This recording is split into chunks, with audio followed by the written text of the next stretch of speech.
പ്രകൃതി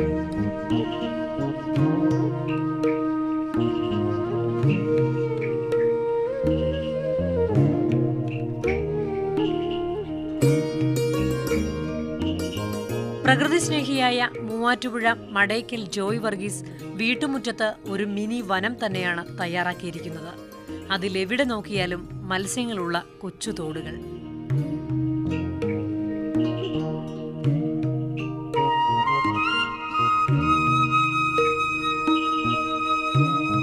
നാലു വർഷങ്ങൾ കൊണ്ടാണ് പുഴയോട് ചേർന്ന 45 സെന്റ് സ്ഥലത്ത് വനത്തിന്റെ മാതൃക ജോയ് തനിച്ചു തയ്യാറാക്കിയത്.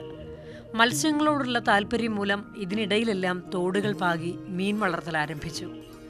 കട്ല, രോഹു, ഗൗര, കാർപ്പ്, നൈനോട്ടിക്ക, ഷാർക്ക്, ഗോൾഡ് ഫിഷ്, നട്ടർ, കരിമീൻ ഇവിടെ ഇല്ലാത്ത മത്സ്യങ്ങളില്ല. ഫിഷ് വളർത്താമെന്ന് പറഞ്ഞാൽ എനിക്ക് മീനിനോട് കൂടുതൽ താല്പര്യമുണ്ട്. പിന്നെ ഈ ഹോം സ്റ്റേയുടെ പരിപാടി തുടങ്ങിയാൽ ആൾക്കാർക്ക് മീൻ ചൂണ്ടയിട്ട് പിടിക്കണം, അപ്പോൾ അവർക്ക് പോസ്റ്റ് ചെയ്ത് കൊടുക്കണമെന്നൊക്കെ പറയാം. അപ്പോൾ നമ്മളങ്ങനെ ചെയ്യാറുണ്ട്. ആദ്യം ഒരു വിനോദമായാണ് മീൻ വളർത്തൽ തുടങ്ങിയത്. ഹോം സ്റ്റേയിലെത്തുന്ന ടൂറിസ്റ്റുകൾ ഇതിൽ ആകൃഷ്ടരായതോടെ ജോയ് മീൻ വളർത്തൽ വിപുലപ്പെടുത്തി. മീനുകൾ പെരുകിയതോടെ ഇങ്ങോട്ട് കുട്ടികളുമായി എത്തുന്നവരുടെ എണ്ണവും കൂടി. വീട്ടുമുറ്റത്തെ കാട് ഏറ്റവും ആസ്വദിച്ച് പരിപാലിക്കുന്ന ജോയ്ക്ക് പിന്തുണയുമായി കുടുംബവുമുണ്ട്.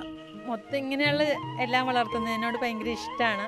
അപ്പം പുഴ അടുത്തുണ്ട്, പിന്നെ ഇത്ര സ്ഥലമുള്ളപ്പം ഇങ്ങനെ തോന്നി ചെയ്യാനായിട്ട്. മീൻ വളർത്തൽ ഇപ്പോൾ ജോയ്ക്ക് ഒരു പ്രധാന വരുമാന മാർഗം കൂടിയാണ്.